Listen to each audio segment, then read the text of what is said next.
Umar ibn Hattob roziyallohu anhu aytarkanlar: "Ya ma'shal fuqaro, irfa'u rusakum." Ey kambag'allar jamoati, boshinglarni ko'taringlar. Wattajiru faqad wuzihal tariq. Tijorat bilan mashg'ul bo'linglar. Yo'llar kengaydi. Wala takuna ayolan lillas alannas. Odamlarga boqmandi, tekinxo'r bo'lmanglar deb kambag'allarni ham tur. Bu narsalar shug'ullan. Hamma yoq tinch. Omon-omon. Hech yo savdo qil, o'nabga bu yerda sotib, tirishni o'tira olmasdan gadaychilik qilib, tilamchilik qilib deb Umar roziyallohu anhu kambag'allarni ham ishga buyurishganlar. Avomi buni Hushayb aytadilar. Bu kishi otalardan aytadigan.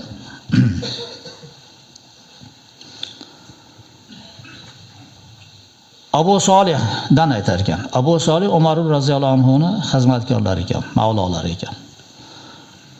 Kana Umar ya'muruna an nashtarika salasatan.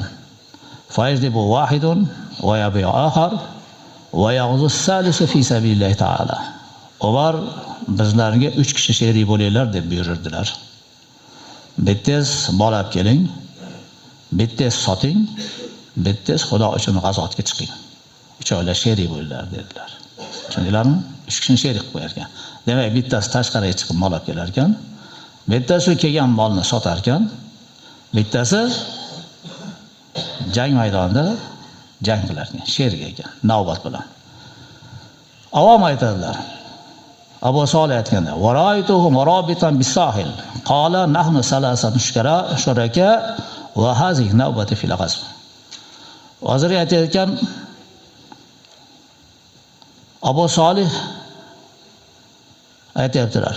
Avomni men sohil bo'yida soqchilik qilib turganini ko'rdim, deyapti.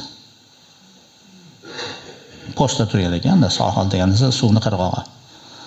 Shunda bu odam aytgan ekan, biz 3 kishi sherikmiz. Meni hozir g'azotdagi soqchilik navbatim meni. dedilar. Demak, bu kishiga o'sha paytda nima ekan? Sohilda soqchilik qilib turganda, chegarada turganda g'azotga chiqqanni 3 kishining bittasi ekan. Qolgan ikkitasi nima ekan? Bittasi mol olib kelyapti, bittasi sotyapti. Keyin o'rni almashar ekan bular. Sotayotgan misol uchun jang maydoniga kelsa, olib kelayotgan sotuvga tushsa, jang maydoniga ko'chaga chiqib, boshqa yurtga borib mol olib keladigan. Mana shunaqa sheriklikka ham dunyo ketsin, ham dinga xizmat bo'lsin deb bizni 3 kishini sherik qilib qo'yadilar dedi. Bu hamma o'ziga yashasa ham bo'laveradi, to'g'rimi? Lekin sheriklikda nima bor? Ajr bor. Sheriklarni yana bir ish shuki, Alloh subhanahu va taolo aytadiki, modomiki sheriklar bir-biriga xiyonat qilmasa ekan, men bularga sherikman. Xiyonat qilgan zahot men sherikdan chiqib ketaman deydi. Inson sherigiga xiyonat qilsa, Xudo sheriklikdan chiqib ketsa, kim keladi sherik bo'lib? Shayton keladi, nafs keladi.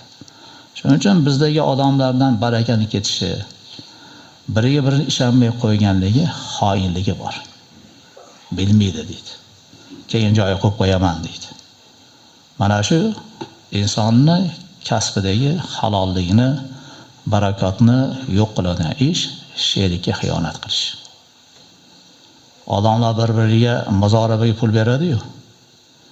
Ahvol keldi deb yo'q qilib qo'yar ekan ali pulni. Xotirjam bironi 5-10 ming pulini kerak bo'lsa undan katta pulni yo'q qilib qo'yaradi. Ha desa, ahvol keldi deydi. Endi shunaqa ahvol keldi, tayyor pulni bittasi beparvolik bilan, bilimsizligi bilan yo'q qilaversa, birov-biriga pul beradimi endi hozir? Birov-bironiga sherik bo'ladimi? Birov-birini qo'llaydimi? Birov-biriga qarz beradimi? Aytingchi. Bermaydi. Sabab odamlarda xiyonat paydo bo'ldi. Ishonch yo'qoldi. Yolg'on ko'p. Va'da ko'p. Sheriklikka yaramaydi. Ishxonalardan o'g'irlik bor ishxonalarda. Xo'jayin bilmayapti, o'g'irlanaveradi. Xo'jayin bilmagan bilan xo'jayindan xo'jayin bo'lgan Alloh subhanahu va taolo bilyapti-ku. To'g'rimi? Har bir narsani qilayotgan inson o'z manfaatini o'ylashdan oldin o'zgaga ziyon bormi, yo'qmi degan savolga javob topish kerak. o'zgaga ziyoningiz bo'lmasa, marhamat qiling. Ziyon bormi o'zgaga?